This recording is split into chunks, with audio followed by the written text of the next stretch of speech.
اچھا تو چلیں سیدھے آج کے اس وضاحتی تجزیے میں غوطہ لگاتے ہیں۔ آج ہم ایک انتہائی گہرے بلکہ یوں سمجھیے کہ ایک زبردست نفسیاتی سفر پر نکلنے والے ہیں۔ ہم یہ سمجھنے کی کوشش کریں گے کہ آخر انسان کس طرح اپنی ہی زندگی کو تباہ کرتا ہے اور کیسے ہم اپنے ہی بنائے ہوئے خول میں قید ہو جاتے ہیں۔ یہ کوئی ایسا ویسا موضوع نہیں ہے، بلکہ یہ ایک ایسی حقیقت ہے جو ہم سب کی زندگیوں سے کہیں نہ کہیں جڑی ہوئی ہے۔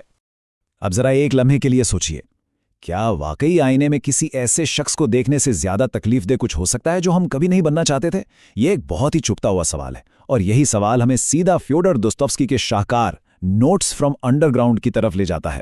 دیکھیے، دوستوفسکی نے یہ کوئی عام سی فرضی کہانی یا افسانہ نہیں لکھا تھا، بلکہ یہ ایک ایسا آئینہ ہے جو ہمارے اندر کی خود تخریبی یعنی ہمارے اپنے ہی سیلف سبوٹاج کو بالکل بے نقاب کر کے رکھ دیتا ہے۔ یہ ہمیں دکھاتا ہے کہ جب ہم جان بوجھ کر اپنی صلاحیتوں کو زنگ لگنے کے لیے چھوڑ دیتے ہیں تو وہ کتنا اذیتناک مرحلہ ہوتا ہے۔ تو سب سے پہلے بات کرتے ہیں زیر زمین ذہنیت کی، یعنی the under ground mind set کی۔ اب یہاں ایک بات واضح کرنا بہت ضروری ہے، یہ زیر زمین یا انڈر گراؤنڈ یہ سینٹ پیٹرزبرگ کا کوئی حقیقی تہہ خانہ نہیں ہے، بالکل نہیں۔ دراصل یہ سراسر ایک ذہنی کیفیت ہے، ایک ایسا نفسیاتی جال جہاں ہم حقیقی معنوں میں زندگی جینے کے بجائے، رسک لینے کے بجائے بس دور کھڑے ہو کر چیزوں کا مشاہدہ کرنے کا انتخاب کرتے ہیں۔ ہم ناکامی سے اتنا ڈرتے ہیں کہ کوئی قدم ہی نہیں اٹھاتے، اور اپنی ادھوری صلاحیتوں کے ایک بظاہر محفوظ مگر اندر سے بالکل کھوکھلے خول میں چھپ جاتے ہیں۔ آسان لفظوں میں ہم اپنی زندگی کو بامقصد بنانے کی جو بنیادی ذمہ داری ہے نا، بس اس سے بھاگتے ہیں۔ اور پھر ہم پہنچتے ہیں دوسرے مرحلے پر، جو ہے ذہانت کا مفلوج ہونا۔ یہاں جو موازنہ کیا گیا ہے نا، وہ کمال کا ہے۔ ایک طرف تو وہ لوگ ہیں جو بس عمل کرتے ہیں، وہ قدم اٹھاتے ہیں، غلطیاں کرتے ہیں، ان سے سیکھتے ہیں اور اپنی خامیوں کو بڑی خوش دلی سے برداشت کرتے ہیں۔ لیکن دوسری طرف وہ لوگ ہیں جو بس سوچتے ہی رہتے ہیں، حد سے زیادہ سوچنا۔ وہ مسلسل تجزیہ کرتے ہیں، ہر ممکنہ مسئلے کا پہلے سے اندازہ لگانے کی کوشش کرتے ہیں، اور نتیجہ کیا نکلتا ہے؟ وہ اپنی جگہ سے ایک انچ بھی نہیں ہلتے۔ یہ واقعی ایک بہت بڑی ستم ظریفی ہے کہ جن لوگوں کے پاس بے پناہ ذہنی صلاحیت ہوتی ہے، وہ اکثر ایک بہت ہی اوسط درجے کی زندگی گزارنے کے لیے بہانوں کے انتہائی شاندار اور پیچیدے قلعے تعمیر کر لیتے ہیں۔ اور سچ پوچھیں تو یہ جملہ پوری صورتحال کی بالکل درست عکاسی کرتا ہے۔ عمل کے بغیر آگاہی سب سے زیادہ تباہ کن امتزاج ہے۔ مطلب مسئلے کو پوری طرح سمجھنا، بالکل شفاف انداز میں دیکھنا، لیکن پھر بھی کوئی قدم نہ اٹھانا، یہ کوئی معمولی کمزوری نہیں ہے۔ یہ جان بوجھ کر سوچے سمجھے منصوبے کے تحت خود کو تباہ کرنا ہے۔ یہ بالکل اس پودے کی طرح ہے جو روشنی نہ ملنے پر اچانک تو نہیں لیکن دھیرے دھیرے خاموشی سے مرجھا جاتا ہے، اور بدقسمتی سے ہم خود اپنے ساتھ بالکل یہی سلوک کرتے ہیں۔ چلیں اب آگے بڑھتے ہیں اور بات کرتے ہیں مظلومیت کے جال کی۔ تو سوال یہ ہے کہ آخر یہ خاموش تباہی شروع کیسے ہوتی ہے؟ ہوتا کچھ یوں ہے کہ سب سے پہلے ہم کل کچھ نیا کرنے کا ارادہ کرتے ہیں، اور پھر بڑے آرام سے خود سے کیا گیا وہ وعدہ توڑ دیتے ہیں۔ ہر ٹوٹے ہوئے وعدے کے ساتھ ہم آہستہ آہستہ اپنی ہی نظروں میں گرنے لگتے ہیں اور اپنی اندرونی عزت نفس کھو بیٹھتے ہیں۔ اب جب انسان کو خود پر ہی اعتبار نہیں رہتا تو وہ کیا کرتا ہے؟ وہ باہر والوں کی طرف دیکھتا ہے، ان سے تعریف اور توثیق تلاش کرنے لگتا ہے، اور بالآخر وہ مظلومیت کی ایک پکی ذہنیت اپنا لیتا ہے۔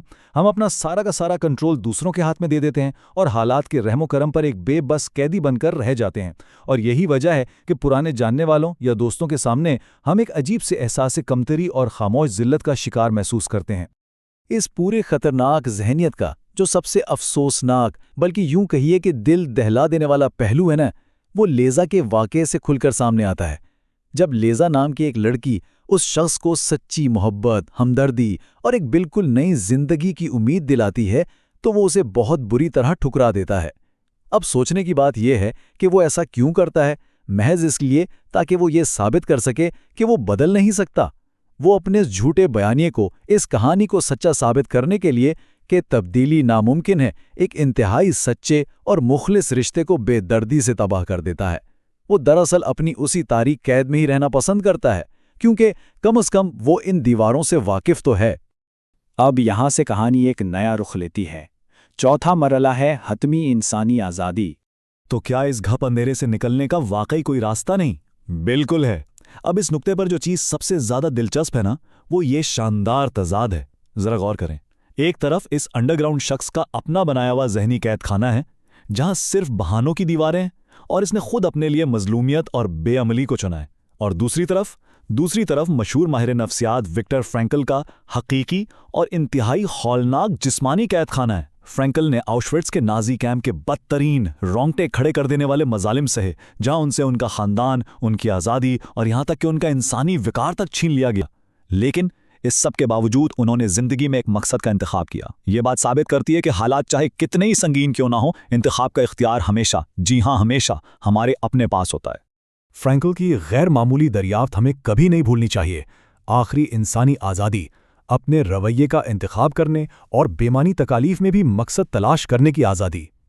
ذرا ایک لمحے کے لیے رکیے اور سوچئے، اگر ایک اذیت ناک حراستی کیمپ کے اندر رہتے ہوئے کوئی اپنا انسانی وقار اور جینے کا مقصد تلاش کر سکتا ہے، تو ذرا بتائیے کہ ہماری روزمرہ کی بے عملی اور کاہلی کے بہانے کتنے کھوکھلے اور بے بنیاد ثابت ہوتے ہیں۔ ہمارے پاس تو وہ تمام آزادیاں موجود ہیں جن کا وہ لوگ تصور بھی نہیں کر سکتے تھے۔ اور اب ہم آتے ہیں اس تجزیے کے آخری اور سب سے اہم حصے کی طرف، چھوٹے اقدامات کی طاقت۔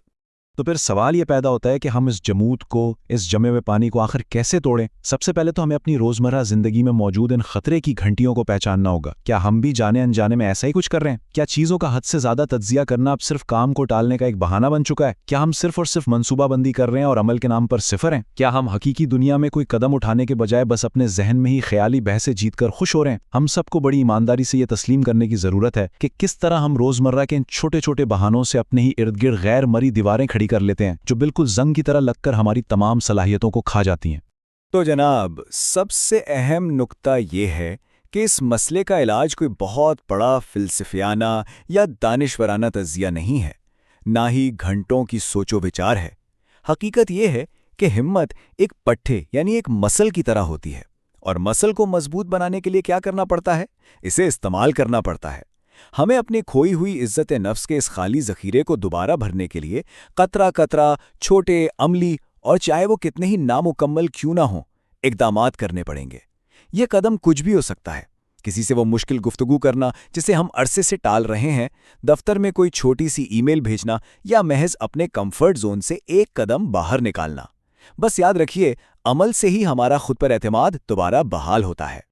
اور بالکل اسی گہری سوچ کے ساتھ ہم آج کے اس وضاحتی تجزیے کے اختتام پر پہنچتے ہیں۔ جانے سے پہلے ہم سب کو اپنے آپ سے ایک بہت ہی اہم اور تھوڑا سا چھپتا ہوا سوال پوچھنے کی ضرورت ہے۔